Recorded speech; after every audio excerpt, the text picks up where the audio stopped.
vakit oldu aramdan ayrılamıyorum aram. Döresin göz yaşlayandı ehl-i beyt-i mühterem. Ayrılığım şimdi fermayış edip Mola Ali. Heymeni terk eyledi hakkın şeklim meş'ali. Bilmirem ne halire düştü yola mire anam. Heymelerden bir keder ayrıldı şahı. Teşne kam nacan gördü şerare eşke yandı zülzena. Yetmemiş tel üstüne birden dayandı zülzena. Nazlım ağa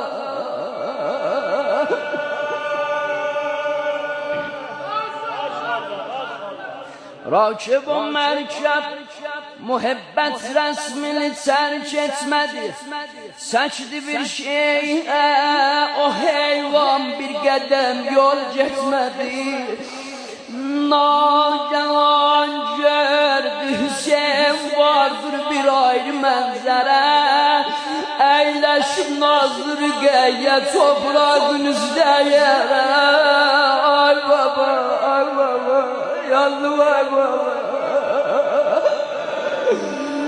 Yalara ver yalara ver yalara ver yalara. Eyleşip nazır geye toprağın üstü yere. Zülfünü eğilip perişan kalbe zarı dağlıyor. Ses deyir gitme baba gitme dayan kan ağlıyor. Hey deyir kalbim başım bu demde yarmaz zülzena. Ben babamdan doymadım sabret aparmaz zülzena. Bir sebep sabr-ı kararı indi elde vermedim. Ben babamı heymelerde hiç doyunca görmedim. Ay baba ay baba.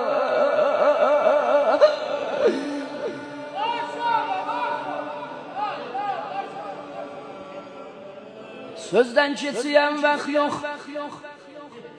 İstedi şeyh o kızın şe'ninden ne bildiler.